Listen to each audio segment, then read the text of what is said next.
বাংলার হাসপাতালগুলোয় নিরাপত্তা নেই মেয়েদের। কলকাতার বুকে তথাকথিত নীল সাদা রং করা সুপার স্পেশালিটি হসপিটাল, রাজ্যের স্বাস্থ্য দপ্তরটার কঙ্কাল বেরিয়ে গেছে। দিনের পর দিন নারীদের উপর নির্যাতন ঘটছে। এটা তো অত্যন্ত লজ্জাজনক ঘটনা। দেখুন, এই বিষয়ে তো সবার আগে বলতে হবে রাজ্যের মুখ্যমন্ত্রীও যিনি, রাজ্যের স্বাস্থ্যমন্ত্রীও তিনি, আর তার পাড়াতে তার বাড়ির থেকে ঢিলছোড়া দূরত্ব হচ্ছে এসএসকে।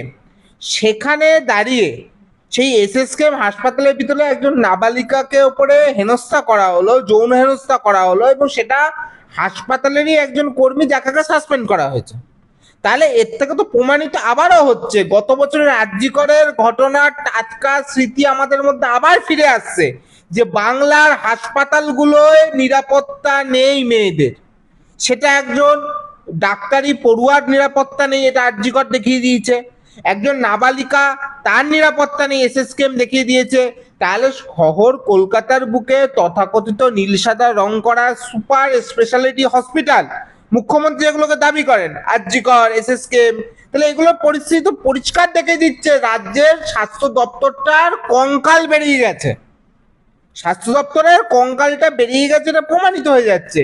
মুখ্যমন্ত্রী কি কোনো লজ্জা করছে না, নাকি স্বাস্থ্যমন্ত্রী লজ্জা করছে না এগুলো দেখার পরে? রাজ্যে আমরা দেখলাম তিনি বলছেন যে হাসপাতালে নিগ্রহের যে ঘটনা, তাতে রোগীদের সতর্ক থাকতে বলেছেন উনি। এই মন্তব্য নিয়ে কি বলবেন? তাহলে রোগীরাই রাজ্যের মুখ্যমন্ত্রিত্ব হয়ে চালাক না, ওনার থেকে কি দরকার? রাজ্যের মানুষ স্বতন্ত্র, তারা সতর্ক হবে, স্বতন্ত্র হবে। রাজ্যের মানুষই তাহলে রাজ্যটাকে চালাবে, মুখ্যমন্ত্রীর চেয়ার তো দরকার নেই, উনি সরে যাক, আমরা চালিয়ে নিচ্ছি। আমাদের হাতে দায়িত্ব দিক না, 7 দিন দায়িত্ব দিক, চ্যালেঞ্জ নিয়ে বলছি। 7 দিন দায়িত্ব দিক, রাজ্যটাকে কিভাবে সোজা করে দিতে হয় আমরা দেখিয়ে দেবো। এই সমস্ত অপরাধীদের সোজা করতে সময় লাগে? ধরে কারের বারান্দায় দুটো চড় মারলে এগুলোকে পরের দিন থেকে এগুলো এমনি সোজা হয়ে যায়। এইসব চোর জোচ্চোর লম্পটদের সোজা করতে সময় লাগে নাকি আমাদের? আর ধর্ষণ ধর্ষণ তো আজকে থেকে শুরু হয়নি। উনি রাজ্যের মুখ্যমন্ত্রী হওয়ার পরে পার্ক স্ট্রিট বলুন, কামদুনি বলুন, তার পরবর্তীকালে আরজিকর হোক, হাঁসখালি হোক, তার পরবর্তীকালে কসবা ল কলেজ হোক, সব জায়গায় ধর্ষণ হয়েছে। আজকে দত্তপুকুরের ঘটনাই দেখুন না, দত্তপুকুর কদমগাছিতে একটা মুখ ও বধির শিশু, তাকেও ধর্ষণ করা হচ্ছে, বা নাবালিকা কন্যা, যাই বলুন, শিশু বলুন, নাবালিকা কন্যা বলুন, সাবালিকাও নয় সে, তাকেও ধর্ষণ করা হয়েছে। তাহলে এর কোন রাজ্য? কেন এত ধর্ষণ হচ্ছে? তার কারণ এই রাজ্যের ধর্ষকরা উদ্বুদ্ধ হচ্ছে রাজ্যের শাসক দলের দ্বারা। কারণ রাজ্যের শাসক দলের নেতারা, মন্ত্রীরা, মুখ্যমন্ত্রী বারে বারে ধর্ষণ, কত ছোট ঘটনা, ধর্ষণ কিভাবে সাজানো ঘটনা, কোনটাকে লাভ অ্যাফেয়ার্স আছে কিনা, এগুলোকেও দিনের পর দিন রাজ্যের মুখ্যমন্ত্রী বলেছেন। তাই ধর্ষকরা উদ্বুদ্ধ হচ্ছে। এই ধর্ষকদের যদি প্রথম দিনে এনকাউন্টার করানো হতো না, তাহলে আজকে ধর্ষকদের এই বাড়াবাড়ি, লাফালাফি এসব হতো নাকি? আর উনি না পারলে উনি ছেড়ে দিক, আমি আবারও বলছি 7 দিন সময় দিক না, সব সোজা করে রেখে দেবো। উনি তো রাজ্যের মুখ্যমন্ত্রীর সাথে সাথে উনি রাজ্যের পুলিশ মন্ত্রী এবং স্বাস্থ্যমন্ত্রী, ওনার কি কোনো দায় নেই এই বিষয়ে? শুনুন, উনি রাজ্যের সব বিষয়েরই মন্ত্রী। অফিসিয়ালি উনি রাজ্যের মুখ্যমন্ত্রী, পুলিশ মন্ত্রী, স্বাস্থ্যমন্ত্রী, কিন্তু সবকিছুরই মন্ত্রী উনি। তৃণমূলে একটাই পোস্ট, সেটা উনি, বাদ বাকি তো সবই ল্যাম্প পোস্ট। তো ল্যাম্প পোস্টদের কাছে কে প্রশ্ন করবে? ল্যাম্প পোস্টকে প্রশ্ন করার কোনো লাভ আছে? ল্যাম্প পোস্ট কি উত্তর দিতে পারে নাকি? ল্যাম্প পোস্টে তো শুধু ওই আলো জ্বলে, আর তো কোনো কাজ নেই ল্যাম্প পোস্টের, ডুম লাইট জ্বলা। তো বাদ বাকি উনি যেহেতু পোস্ট, ওনারই সব দায় দায়িত্ব। এবং উনি, এই দেখবেন কমাস পরে বিধানসভা নির্বাচন, 6 মাসের মধ্যে উনি সারা রাজ্য ঘুরে ঘুরে বলবেন 294টা দিয়ে আমি প্রার্থী। আগেও বলেছেন, কিন্তু যখন কোনো ঘটনা ঘটবেন উনি তখন তার দায় দায়িত্ব নেবেন না। দায় দায়িত্ব সাধারণ মানুষকে নিতে হবে, সাধারণ মানুষকে সতর্ক থাকতে হবে। সাধারণ মানুষের জন্য সব দোষ, দোষটা যেন মানুষের মনে হচ্ছে, দোষটা ওনার না। ওনার তো উচিত ছিল দায় দায়িত্ব নিয়ে পদত্যাগ করা। এবং শুধুমাত্র তাই না, উনি একজন মহিলা মুখ্যমন্ত্রী, এবং সেই মহিলা মুখ্যমন্ত্রীর তার শাসনে বা তার সরকারে দিনের পর দিন নারীদের উপর নির্যাতন ঘটছে। এটা তো অত্যন্ত লজ্জাজনক ঘটনা। এবং উনি তো নারীদের নামে ভোট নিচ্ছেন। উনি দিনের পর দিন বলছেন আমি বাংলার মেয়ে, আমাকে ভোট দিন। তাহলে তারপরে বাংলার মেয়েকে বাংলার মেয়েরা ভোট দেওয়ার পরে সেই মেয়েদের নিরাপত্তাটা কোথায়? এটা নিয়ে তো প্রশ্ন উঠবে, তাই না? আসানসোলে চিটফান্ড কাণ্ডের যে প্রতারণা, তাতে দেখা হলো তৃণমূল এক নেতার ছেলে গ্রেফতার হয়েছে এবং খোদ ভিডিও জারি করে নিজের অপরাধ স্বীকার করেছে অভিযুক্ত। রাজ্যে এখনো চিটফান্ড চলছে। তা আপনি কি ভেবেছিলেন অন্য কোনো দলের নেতা যুক্ত থাকবে চিটফান্ডের সাথে? পশ্চিমবঙ্গে শনি পুজোর ঘর থেকে টাকা চুরি হোক, খাদ্য দপ্তরের চুরি হোক, স্বাস্থ্য দপ্তরের চুরি হোক, শিক্ষা দপ্তরে চুরি হোক, পুকুর ভরাট হোক, সিন্ডিকেট রাজ হোক, খুন হোক, ধর্ষণ হোক, আর চিটফান্ড হোক, সারদা হোক, আরে আসানসোলের ঘটনা হোক, সব জায়গায় তো তৃণমূল। আপনার কিরম কোথাও মনে হয় যে তৃণমূল ছাড়া কোথাও চুরি চুরি দুর্নীতি হয়? সমর্থক শব্দ। আজকে যদি কোনো বাচ্চাকে আপনি ডাকুন, একটা 5 বছরের বাচ্চাকে জিজ্ঞেস করুন তৃণমূলের দুটো সমর্থক শব্দ, বলে দেবে খুনি আর চোর, বলে দেবে। চোর আর তৃণমূল আছে সমর্থক শব্দ। আসানসোলের এই চিটফান্ডের ঘটনা আবার প্রমাণ করে দিল তৃণমূল পার্টিতেই আছে। এক সারদার টাকা চুরি করে ওদের এখনো আয়েস মেটেনি, নতুন করে আবার চিটফান্ডের নামে টাকা চুরি করছে, এবং 3,000 কোটি টাকা, 2-1 টাকা না, সব চোর জোচ্চোর এগুলো। আর ভিডিও করে নিজেই তো স্বীকার করে দিয়েছে। পশ্চিমবঙ্গ এক অভিনব ঘটনার সাক্ষী থেকেছে রিসেন্টলি। সেখানে দেখা যাচ্ছে যে যেই প্রিজন ভ্যানে চোর আসামিরা ওঠে, সেই প্রিজন ভ্যানে পুলিশ মা কালীকে তুলে নিয়ে যাচ্ছে। এই বিষয়ে কি বলবেন? না, এটা তো ঠিকই তো করেছে পুলিশ। পুলিশের এখানে ভুল কোথায়? এই পশ্চিমবঙ্গে সূর্য ওঠে মমতা ব্যানার্জির অনুপ্রেরণায়, সূর্য অস্ত যায় পশ্চিম দিকে মমতা ব্যানার্জির অনুপ্রেরণায়। এই পশ্চিমবঙ্গে কৃষ্ণচূড়ায় ফুল ওঠে মমতা ব্যানার্জির অনুপ্রেরণায়, গাছে আম ঝরে মমতা ব্যানার্জির অনুপ্রেরণায়। সেখানে মা কালীর এত সাহস হয়ে গেল, মমতা ব্যানার্জির অনুপ্রেরণা ছাড়া পশ্চিমবঙ্গের কাকদ্বীপে এসে ঢুকে পড়েছে, তো পুলিশ গ্রেপ্তার করবে না? এটা আপনারা কি বলছেন? মা কালীর এত ক্ষমতা হয়ে গেছে, স্বয়ং রাজ্যের মুখ্যমন্ত্রী তার অনুপ্রেরণা ছাড়া, তার মতামত ছাড়া, তার পারমিশন ছাড়া তার রাজ্যে ঢুকে পড়া, বাবা বিরাট অপরাধ না? তাই প্রিজন মানে পুলিশ তুলে নিয়ে যাচ্ছে। এগুলো দেখে আমাদের বাঙালিদের শিক্ষা হওয়া উচিত, নাহলে আগামী আরো ভয়ঙ্কর। আজকে এতগুলো কালী পুজো কমিটি রয়েছে, এত কালী পুজো কমিটি হচ্ছে, এত কালী পুজো হয় পাড়ায় পাড়ায়, প্রত্যেক পাড়ায় 2-10টা কালী পুজো হয় ছোট বড়, হ্যাঁ।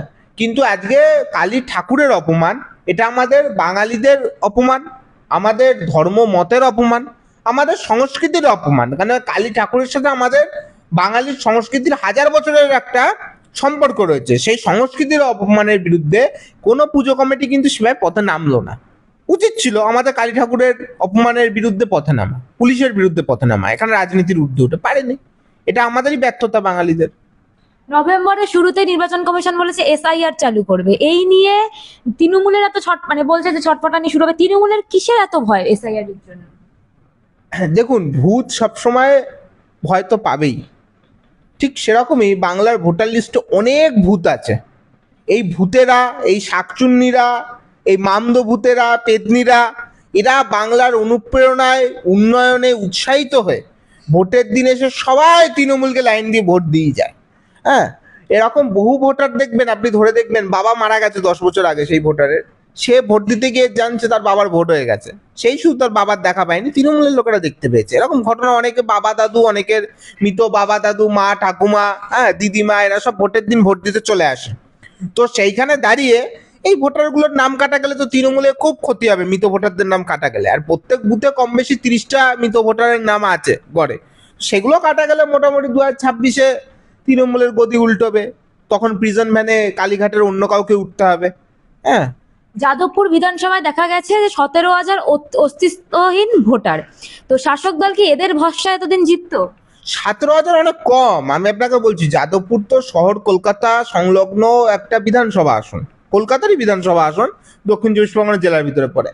কিন্তু আপনি গ্রামগঞ্জে গিয়ে দেখুন, প্রায় প্রত্যেক বিধানসভায় এরকম মৃত ভোটার, পরিযায়ী শ্রমিক ভোটার, যারা ভোট দেয় না, মৃত ভোটাররাও তো ভোট দিতে আসবে না নিজের থেকে, তৃণমূলের দামাল বাহিনী অন্যদের হয়ে ভোট দিয়ে দেয়। আর যারা কিছু ভোটার থাকে, যাদের অ্যাবসেন্টিভ ভোটার বলে, যারা কোনোদিন ভোট দিতে আসে না, বাইরে কাজবাজ করে, করে বা অন্য কোথাও চলে গেছে, এরকম ভোটার প্রত্যেক বিধানসভায় গড়ে 25,000-এর কাছাকাছি রয়েছে। এদের প্রত্যেকের ভোট তৃণমূল দিয়ে দেয়, এবং এই ভোট দিতে পারে বলেই তৃণমূল জিতছে। না দিতে পারলে 21-এও হারতো, 16-তেও হারতো, 2019-এর লোকসভাতেও হারতো, 24-এও হারতো, পৌরসভা পঞ্চায়েতে ধুয়ে মুছে সাফ হয়ে যেত। এবার এই ভোটগুলো তো বাদ যাবে, তাই জন্যই তৃণমূলের মধ্যে যে কম্পন ধরেছে, তৃণমূলের মধ্যে যে কাঁপছে তৃণমূলরা। কারণ ভুয়ো ভোটার বাদ গেলে জানে তৃণমূলের যে গদি, তৃণমূলের যে নৌকা, সেই নৌকা 2026-এর বিধানসভায় ডুবে যাবে। কয়েকদিন আগে বাসেদ সিদ্দিকী পরিবহন মন্ত্রী স্নেহাশিস চক্রবর্তীকে ফোন করেছিলেন, এবং সেই দুজনের যে কথোপকথন তা হচ্ছে ভাইরাল হয়েছে। একইভাবে আব্বাস সিদ্দিকী শওকত মোল্লাকে ফোন করেছিলেন, আর সেই অডিও ভাইরাল হয়েছে। ফুরফুরা শরীফের রাজনৈতিক নেতারা কি তৃণমূলের সাথে সংঘাত চাইছেন, কি বলবেন? না দেখুন, আমি একটা কথা বলি, তৃণমূলের এইসব মন্ত্রীদের কোনো অকাত নেই। কি অকাত আছে তৃণমূলের একটা মন্ত্রীদের? তৃণমূলের, আপনিও সাংবাদিকতা করেন, তৃণমূলের অনেক নেতা মন্ত্রীর সাথে নিশ্চয়ই আপনাদের সম্পর্ক তো থাকবেই স্বাভাবিক। খবর নিয়ে একটু দেখবেন, কোনো ক্ষমতা নেই। ওই নামে মন্ত্রী, একটা গাড়ির স্কট নিয়ে ঘোরে, এদের কোনো ক্ষমতা নেই। ফুরফুরা শরীফের হাতে অনেক বেশি ভোট আছে। এই সমস্ত নেতাদের একটা পঞ্চায়েত একাদমে জেতার ক্ষমতা নেই, একটা গ্রাম সভা জেতার ক্ষমতা নেই। মমতা ব্যানার্জির দাক্ষিণ্যেরা মন্ত্রী হয়ে ঘুরে বেড়াচ্ছে, লালবাতি নীলবাতি সব পিছনে ঘুরছে, ক্যাবিনেট মন্ত্রী র্যাঙ্ক। কিন্তু আদতে এইসব নেতা কোনো ফ্যাক্টর নেই। শওকাত ফৌকাত সব আব্বাস সিদ্দিকীর সামনে এরা কোনো ফ্যাক্টর বলে আমি মনে করি না। হুমায়ুন কবিরকে নিয়ে একটি জল্পনা শুরু হয়েছে, তিনি আবার নাকি বেগরবাড়ি শুরু করেছেন, এইসব ঘটনা ঘোষণা যাচ্ছে। তৃণমূল নেতাদের বিরুদ্ধে তিনি আবার ক্ষোভ উগড়ে দিয়েছে, তা কি উনি বা কৃষ্ণেন্দু নারায়ণ চৌধুরী ফের কংগ্রেসে আসছেন? শুধু হুমায়ুন কৃষ্ণেন্দু কেন, বহু তৃণমূলের বিধায়ক, কৃষ্ণেন্দু বাবু তো বর্তমানে বিধায়ক নেই, উনি বর্তমানে চেয়ারম্যান, প্রবীণ নেতা, উনি কংগ্রেসে ফিরতে পারেন। হুমায়ুন কবির যদি কংগ্রেসে ফিরতে চায়, সেটা ওখানকার নেতৃত্ব দেখবে, কংগ্রেসে তাদেরকে নেবে কি না নেবে সেখানে ওখানকার স্থানীয় নেতৃত্বের ব্যাপার, মালদা নেতৃত্ব, মুর্শিদাবাদ নেতৃত্বের ব্যাপার। কিন্তু সেটা না, তৃণমূলের 100-র কাছাকাছি এমএলএ দল ছেড়ে দিতে পারে। কারণ তৃণমূলের অভ্যন্তরীণে একটা জিনিস পরিষ্কার হয়ে গেছে, এবং যত দেখবেন ভোটের সময় এগোবে, এই ধরুন ডিসেম্বর, জানুয়ারি, এই সময়টা বা ফেব্রুয়ারির মধ্যে, এই 3 মাসে দেখুন না, তৃণমূলে ছাড়ার হিড়িক পড়ে যাবে। তৃণমূলে একটা চলবে তৃণমূল ছাড়ো অভিযান, সেখানে বহু বিধায়ক দল ছাড়বেন। হুমায়ুন কবির তো ঠিকই বলছে, কথাগুলো ভুল কি বলছে? হুমায়ুন কবির তো ভুল কিছু বলেনি। তৃণমূলের হয়ে এত পাপ করলো একটা লোক, ধর্মের ভিত্তিতে বিভাজন করে বহরমপুরে অধীর চৌধুরীর মতো মানুষকে হারালো, তারপরেও তৃণমূল ওকে মন্ত্রী করেনি।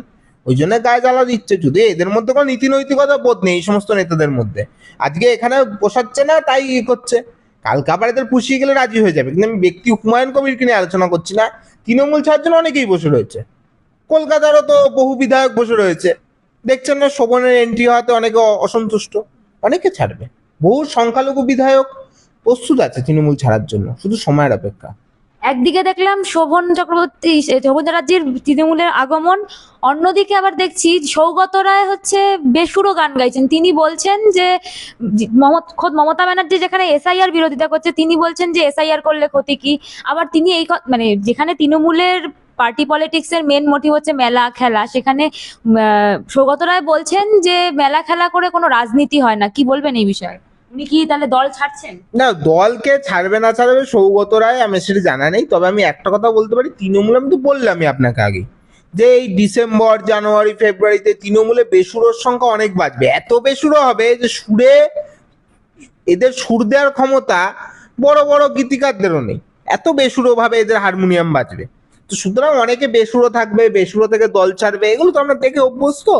এবং তৃণমূলে অনেকে ছাড়বে, অনেক এমএলএ এমপিরাই দল ছাড়বে, কারণ যখন যে নৌকাটা ডোবে সেই নৌকায় তো কেউ বসে থাকতে চায় না। তৃণমূল এখন ডুবন্ত নৌকা, যে কোনো দিন ডুবে যাবে ভারত মহাসাগরে, কে ওই নৌকায় বসে থাকবে? কার দায় পড়েছে ওই নৌকায় বসে থাকবে? শেষ জীবনে পাপ ধুতে সবাই তীর্থস্থানে যেতে চায়। এখন সৌগত বাবুরা শেষ জীবনে এতদিন তৃণমূল করে যারা পাপ করেছে, সেটা ধুতে যেতেই পারে গঙ্গায়। আমার সর্বশেষ প্রশ্ন হচ্ছে, এই যে এসএসকেএম এর যে লাস্ট ঘটনা ঘটলো, সেখানে মুখ্যমন্ত্রী মমতা ব্যানার্জি বলেছেন যে অপরাধী যে তার পূর্বে কোনো ট্র্যাক রেকর্ড থাকলে বা অপরাধের কোনো রেকর্ড থাকলে তার দায় কেন সরকার নেবে, এই কোয়েশ্চেন করেছেন মুখ্যমন্ত্রী। এই বিষয়ে কি বলবেন? না, অপরাধের দায়িত্ব নিতে হবে না, অপরাধের তো দায়িত্ব নিতে হবে। এখন মুখ্যমন্ত্রী তো আবার দেখছি নতুন তালিবানি ফরমান জারি করে দিয়েছে, যে বাংলায় কোনো মেয়েরা সন্ধ্যের পরে, যখনই সূর্য অস্ত যাবে তারপর থেকে আর রাস্তায় বেরোতে পারবে না, কর্মক্ষেত্রে যেতে পারবে না। তাহলে আমরা এখন চিন্তিত যে বিষয়টা নিয়ে না ভীষণভাবে, বাংলায় এখন একটা নতুন মুখ্যমন্ত্রী চাই। কারণ দিনে 24 ঘন্টা থাকে, 12 ঘন্টা দিন, 12 ঘন্টা রাত। দিনের বেলায় মমতা ব্যানার্জি তো মুখ্যমন্ত্রী থাকতে পারবেন, কিন্তু মমতা ব্যানার্জির নিজেরই কথার, মুখ্যমন্ত্রী মমতা ব্যানার্জির কথা সম্মানার্থে মমতা ব্যানার্জি তো নিজেই রাত্রির বেলা তাহলে ঘর থেকে বেরোতে পারবেন না, তাহলে রাতের মুখ্যমন্ত্রী কি হবে? সেই রাতের মুখ্যমন্ত্রীকে আমরা খুঁজছি।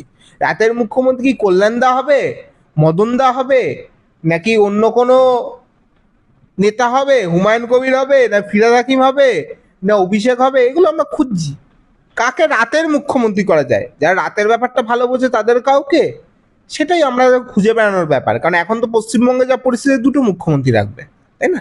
রাত্রির বেলা তো মমতা ব্যানার্জি মুখ্যমন্ত্রী থাকতে পারবে না। তাহলে অসংখ্য ধন্যবাদ দাদা আপনাকে।